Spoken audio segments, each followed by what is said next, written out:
خواہران برادران، مجھے نہایت خوشی محسوس ہو رہی ہے آپ کے سینٹر میں آ کر، اور اللہ نے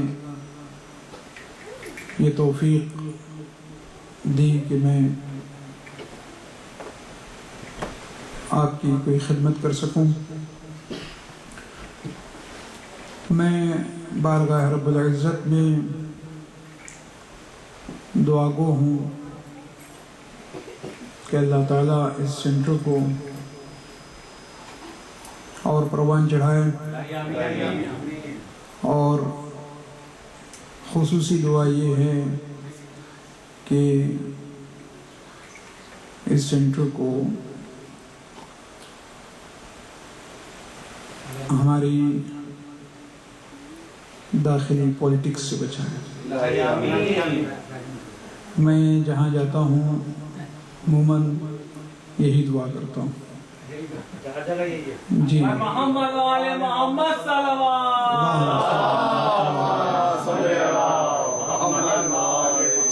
اس لیے کہ آج معاشرے کے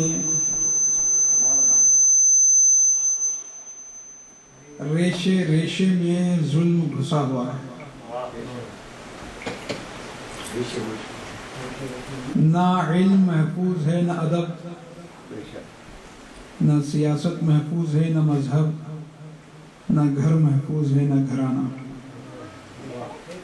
مجلسوں میں پولیٹکس، محفلوں میں پولیٹکس، اداروں میں پولیٹکس، انجمنوں میں پولیٹکس، رشتوں میں پولیٹکس، بھائی بہن میں پولیٹکس، مولویوں میں پولیٹکس، خطیبوں میں پولیٹکس، شاعروں میں پولیٹکس، غذائیں آلودہ، دوائیں آلودہ، پانی آلودہ، ہوائیں آلودہ۔ کوئی چیز آج خالص نہیں، کوئی چیز آج پیور نہیں ہے اس دنیا میں۔ گھی اور تیل تو دور کی بات، زہر بھی پیور نہیں ہے۔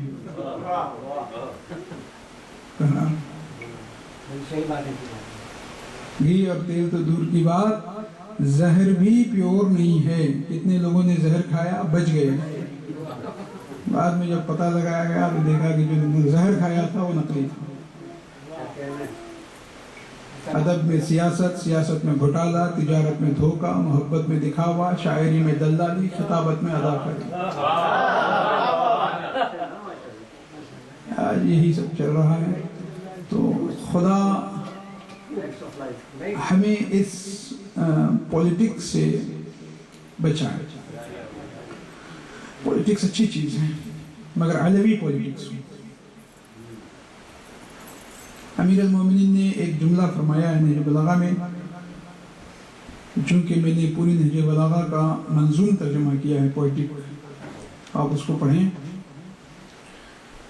امیر المومنین نے فرمایا کہ ما معاویۃ بأدہی منی ولکنہ یقدر ویفجر ولولا کراہیۃ الغدر لکنت ادہی الناس۔ خدا کی قسم معاویہ مجھ سے زیادہ سیاستدان نہیں ہے، مگر ایک وہ غداری اور مکاری سے کام دیتا ہے۔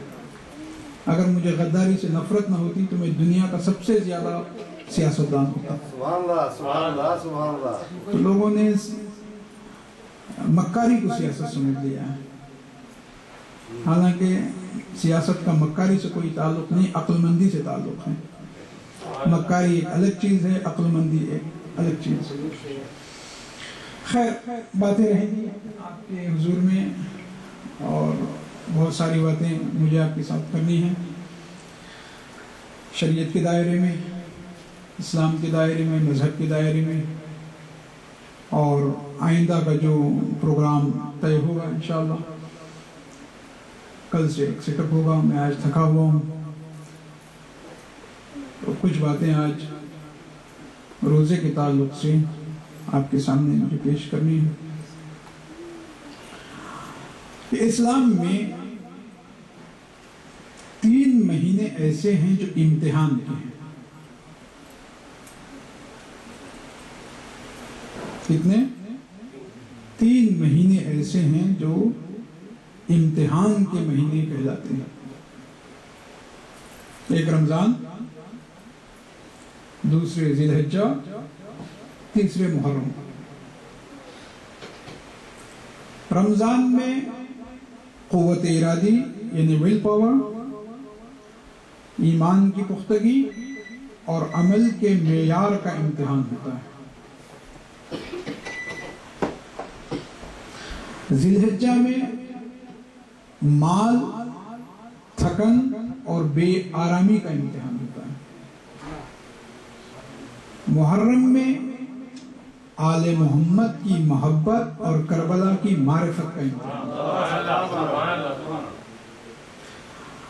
رمضان کے امتحان کے پرچے کا نام ہے روزہ. ذی الحجہ کے امتحان کے پرچے کا نام ہے قربانی.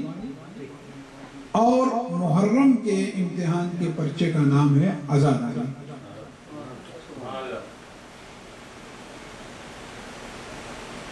ہر مقصد قربانی چاہتا ہے. روزہ بھی قربانی چاہتا ہے.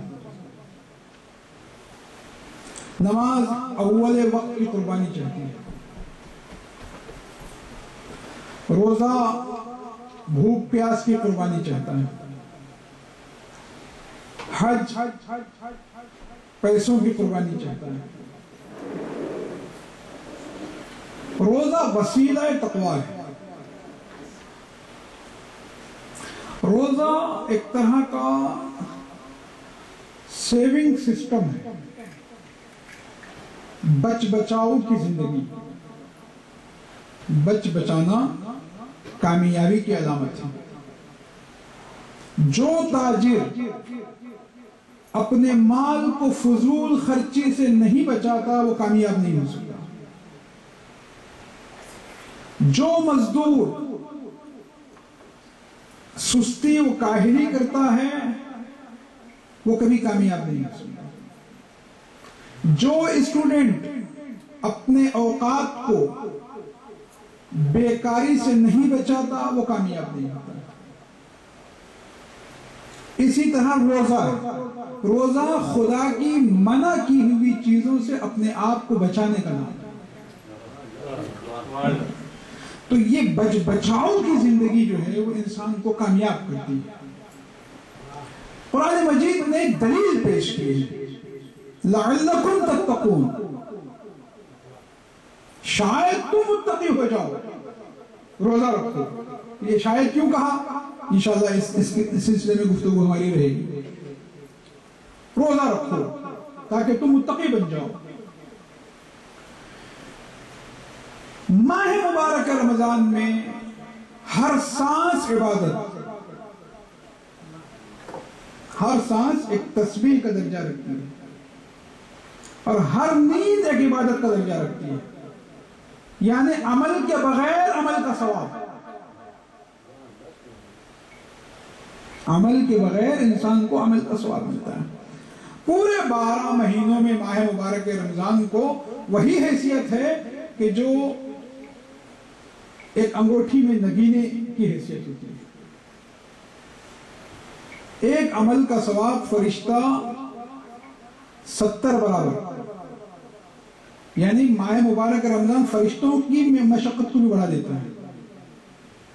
جہاں ایک فرشتہ جو ایک عمل کا ثواب 10 لکھتا تھا، وہاں ماہ مبارک رمضان میں حکم ہوتا فرشتے کے لیے کہ نہیں، تم 70 برابر جو ہے اس کا ثواب لکھو.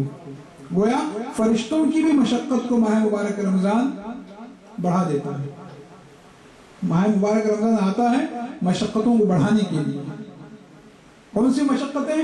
روحانی مشقت، معنوی مشقت، انسان کو بنانے والی. روزہ دیکھیے خالص نیت کا نام ہے اور کچھ روزے میں نہیں ہے، سوائے نیت کے روزے میں اور کچھ نہیں ہے. نماز میں ارکان ہیں، حج کے ارکان ہیں، نظر آتے ہیں. زکوٰۃ میں مال نکالا جاتا ہے، جہاد میں تلوار چلائی جاتی ہے، امر بالمعروف اور نہی از منکر میں لوگوں سے خطاب کیا جاتا ہے، مگر روزہ صرف نیت کا نام ہے۔ اسی لیے بعض فقہا نے کہا کہ اگر نیت میں فرق آیا تو روزہ باطل، نیت میں اگر فرق آ گیا تو روزہ باطل۔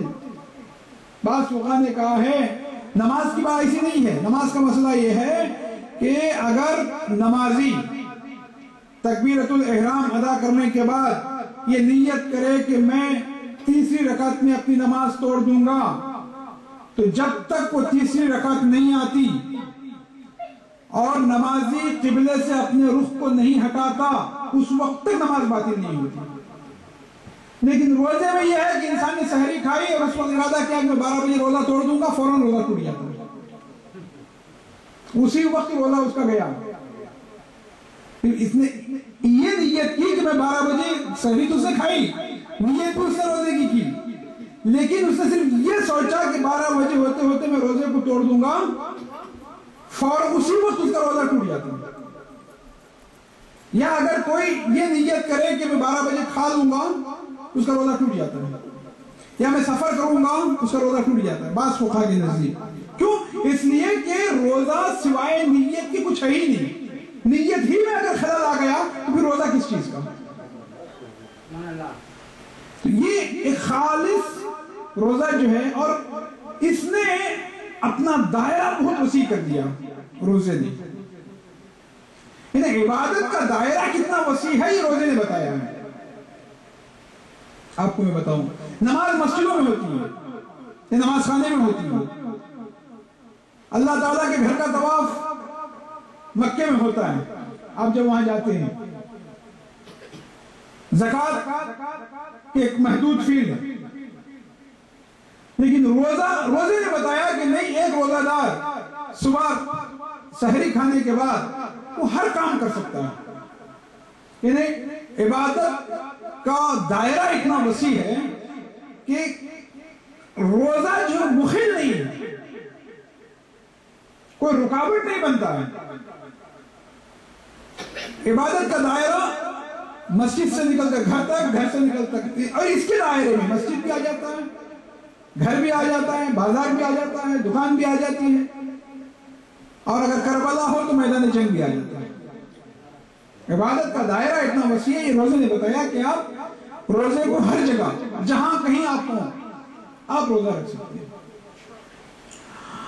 روزے کی ایک اور خصوصیت ہے، اور وہ ہے کہ روزہ جو ہے وہ وسیلہ تقویٰ ہے۔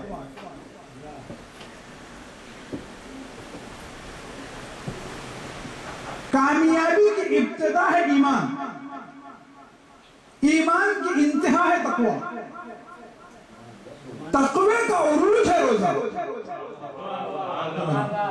تقوی کا عروج ہے روزہ۔ تقوی جب بھوک و پیاس کی کیفیت میں ڈھلتا ہے تو روزہ کہلاتا ہے۔ روزہ دار جو کہلاتا ہے جب اس کا تقوی، انسان کا تقوی بھوک اور پیاس میں ڈھلتا ہے، جب اس کیفیت میں انسان آ جاتا ہے تو اسے روزہ دار کہا جاتا ہے۔ روزہ بدل یا قربانی ہے؟ قربانی کا بدل ہے روزہ۔ آپ حیرت کریں گے کہ اس کی میننگ کیا ہے، بدل یا قربانی مفہوم کیا ہے؟ اگر آپ حج کریں تو حج میں اگر آپ جائیں گے تو اگر آپ نے کوئی عمل چھوڑ دیا ہے تو آپ کو کفارہ رکھنا پڑے گا۔ اور ایک بات یاد رکھیے، ہر کفارے کا بدل ہے روزہ۔ خود روزے کا کفارہ بھی روزہ ہی ہے، روزے کا کفارہ بھی روزہ ہے۔ فرق بس اتنا ہے کہ آدمی شریف ہو تو رمضان میں 1 روزہ، رذیل ہو تو رمضان کے بعد 60 روزے، لیکن روزے کا کفارہ بھی روزہ ہی ہے۔ میدان عرفات میں 9 ذی الحجہ کو زوال آفتاب سے لے کر غروب آفتاب تک آپ کو میدان عرفات میں ٹھہرنا ہے۔ اگر غروب سے پہلے اگر انسان عرفات کو چھوڑ دے تو پھر اسے 18 روزے رکھنے پڑیں گے. سمجھ رہے ہیں؟ کتنے روزے؟ 18 روزے اس کو رکھنے پڑیں گے. اگر انسان رمی جمرات نہ کرے، سمجھ رہے ہیں؟ رمی جمرات کے بعد قربانی اسے حاصل نہ ہو، حاصل نہ ہو، یا ایک اس کے بعد استطاعت نہ ہو، تو پھر اسے 10 روزے رکھنے پڑیں گے. 3 روزے مکے میں دوران حج اور 7 روزے وطن آنے کے بعد اسے یہ روزے رکھنے پڑیں گے. تو اسلام نے کیا کیا ہے؟ بدل قربانی بھی روزے کو قرار دیا ہے، روزے کا کفارہ بھی روزے کو رکھا ہے، اور یہ بات بھی انسان کو سمجھاتی ہے کہ 5-10 منٹ کی جلد بازی اور حکم خدا کی مخالفت اور اس کی بغاوت کا انجام کیا ہے. اگر روزہ نہ ہوتا تو بدل قربانی نہ ہوتا. اتنا اہم ہے یہ روزہ. روزہ تطہیر زبان بھی ہے، زبان کو پاک و صاف رکھنا. مبتلات روزہ میں سے ایک مبتل عمل ہے، اور وہ ہے آل رسول پر جھوٹ کی خبر دینا یا بہتان تراشی کرنا. کیوں رکھا؟ اس لیے کہ تم اپنی زبان کو پہلے بڑوں کے بارے میں پاک و صاف رکھو، تاکہ جو چھوٹے ہیں وہ خود بخود تمہاری زبان سے بچ جائیں. مسلمان کی علامت بھی یہی ہے، المسلم من سلم المسلمون من لسانہ و یدہ. مسلمان وہ ہے کہ جس کے ہاتھ اور زبان سے دوسرے مسلمان محفوظ رہیں. تو زبان جو ہے، زبان بہت بہت اہم ہے. یہ گوشت کا ٹکڑا جو ہے اتنا اہمیت رکھتا ہے. پرندہ، یاد رکھیے، پرندہ اپنے پیروں کی وجہ سے جال میں پھنستا ہے، انسان اپنی زبان سے جال میں پھنستا ہے. تو زبان کو محفوظ رکھنا یہ روزے کا ایک بہت بڑا سبق ہے. روزہ ہمیں سبق دیتا ہے کہ تم اپنی زبان کو محفوظ رکھو، بڑوں کے بارے میں خصوصاً. جب تم بزرگوں کے بارے میں اپنی زبان کو محفوظ رکھو گے تو انشاءاللہ جو چھوٹے ہیں ان کے بارے میں بھی تمہاری زبان محفوظ رہے گی. تو روزہ یہ نہیں کہ انسان جو ہے وہ صبح سے شام تک بھوکا رہا، اذان صبح سے لے کر اذان مغرب تک بھوکا رہا، اور رات جیسے افطار کا وقت آیا وہ اکیلے کمرے میں بیٹھ کے 10-20 جلیبیاں کھا گیا اور پھر اس کا افطار ہو گیا. نہیں، روزہ ہر بھوکے کو جو ہے روزہ دار نہیں کہتے جناب. جس طرح ہر تلوار چلانے والے کو مجاہد نہیں کہتے، اسی طرح ہر بھوکے رہنے والے کو روزہ دار بھی نہیں کہا جاتا. ہر تلوار اٹھا لینے والا مجاہد نہیں ہوتا، ہر بھوکا رہنے والا روزہ دار نہیں ہو سکتا. کتنے لوگ بھوکے نہیں رہتے؟ مریض ہسپتالوں میں کئی دن بھوکا رہتا ہے، کیا روزہ دار کہا جائے گا؟ حالت غش میں کئی لوگ نہیں کھاتے. بابا رام دیو کا آپ نے نام سنا؟ انا ہزارے نے کبھی بیش 1 ہفتہ تک کچھ نہیں کھایا. گورنمنٹ آف انڈیا ہل گئی تھی بیچارے کے بارے میں. اسے روزہ دار نہیں کہتے. ہر بھوکا رہنے والا روزہ دار نہیں کہلاتا. روزہ دار اسی وقت کہلاتا ہے، بھئی دیکھیے، آپ نے کبھی کسی دوڑ میں حصہ لیا، ایک نشان ہوتا ہے، یہاں سے آپ کو یہاں تک آپ کو دوڑنا ہے. آپ پورے ہیوسٹن کا چکر لگائیں گے تو آپ جو کمپٹیشن میں کامیاب نہیں ہوں گے. بس 100-200 میٹر کا جو نشان لگایا جاتا ہے، یہاں سے یہاں تک آپ کو بھاگنا ہے، اسی وقت آپ انعام کے حقدار ہوں گے. تو روزہ بھی بالکل ایک طرح کا کمپٹیشن ہے. اس نے کچھ نشاندہی کی ہوئی ہے اسلام نے کہ آپ کو یہاں سے یہاں تک، اذان صبح سے لے کر اذان مغرب تک، ان تمام چیزوں سے پہلے پرہیز کرنا ہے جو مادی اعتبار سے روزے کو باطل کر دیتی ہیں، اور روحانی اعتبار سے جو روزے کی کیفیت کو بڑھاتی ہیں، ان چیزوں کو آپ کو اختیار کرنا پڑے گا، تبھی آپ صحیح ایک روزے دار کہلائیں گے. تو رمضان آتا ہے عبادتوں کو بڑھانے کے لیے، روزے کی لذت حاصل کرنے کے لیے. اس لیے کہ صرف سیرابی میں لذت نہیں ہے، بھوک میں جو لذت ہے وہ سیرابی میں نہیں ہے. اور روزہ جو ہے وہ ایک طرح سے پریکٹس کراتا ہے آدمی کو آدمی بننے کی، اس لیے کہ سب سے بڑی کوالیفیکیشن آج کوئی ڈگری نہیں ہے، سب سے بڑی آدمی کی کوالیفیکیشن یہ ہے کہ وہ آدمی بن جائے. آدمی کی سب سے بڑی کوالیفیکیشن یہ ہے کہ وہ انسان بن جائے. جس دن وہ انسان بن گیا سمجھیے ساری ڈگریاں اس کے سامنے ہیچ ہیں. اور مشکل یہی ہے کہ آج کوئی انسان نہیں ہے. بڑی بڑی عمارتیں تو آپ کو نظر آئیں گی، بڑی بڑی بلڈنگیں آپ کو نظر آئیں گی، لیکن اس بڑی وسیع کائنات میں آپ کو کہیں ایک انسان نظر نہیں آ رہا ہے. تو روزہ آتا ہے انسان بنانے کے لیے. ماہ مبارک رمضان سال میں ایک مرتبہ آتا ہے، ایک مہینہ بندہ جو ہے اللہ کی بارگاہ میں پورے اخلاص کے ساتھ اپنے آپ کو ڈال دے. گویا قطرہ جو ہے وہ اپنے آپ کو سمندر میں جس طرح سے ڈال دیتا ہے، اور اس کے بعد جس طرح سے قطرے کی لائف بڑھ جاتی ہے سمندر سے متصل ہونے کے بعد، بالکل اسی طریقے سے انسان کی اہمیت بھی بڑھ جاتی ہے جب وہ خالص خدا کے اصولوں کی پابندی کرتے ہوئے ایک روزہ رکھتا ہے. میں گزارش کرتا ہوں کہ اس ماہ مبارک رمضان میں، اس لیے کہ ہر مہینے کی ایک بہار ہے اور بہار رمضان قرآن مجید ہے، تو قرآن مجید کی تلاوت میری مائیں بہنیں اور میرے بھائی زیادہ سے زیادہ کریں. یہاں کی جو انتظامیہ ہے اگر ہو سکتا ہے آپ لوگ کر سکتے ہیں تو ایک آدھ گھنٹہ پہلے جو آ جائیں تاکہ قرآن خوانی کا بھی ہم لوگ یہاں انتظام کر سکیں. خواتین کے لیے بھی قرآن ہو اور برادران کے لیے بھی قرآن کا انتظام ہو، اور 27-28 کو اس کا ایک کمپٹیشن رکھا جائے، ان کے لیے انعامات تقسیم کیے جائیں. تو میں یہ سمجھتا ہوں کہ اور ہماری جو روزانہ کی روٹین ہے اس میں اگر آپ مناسب سمجھیں یا تفسیر قرآن بیان کریں یا کئی موضوعات پر گفتگو ہو یا نہ تو پھر جو ہے مسائل کے بارے میں ہم گفتگو کریں، اور شرح قدر میں جو پروگرام ہوتے ہیں انشاءاللہ وہ پروگرام رہیں گے. مجلسیں جو ہوں گی شہادت کی مناسبت سے انشاءاللہ، اور پھر محفل جو ہوگی امام حسن علیہ السلام کی انشاءاللہ اس کو عظیم الشان پیمانے پہ ہم کریں گے. تو جو روزانہ کا جو روٹین ہے آدھا گھنٹہ پون گھنٹہ، تو میں یہ گزارش کرتا ہوں کہ اس میں کوئی ایک موضوع ہم لوگ طے کر لیں تاکہ ہم اپنے روٹین کے مطابق جو ہے اس کو بیان کر سکیں. میں گزارش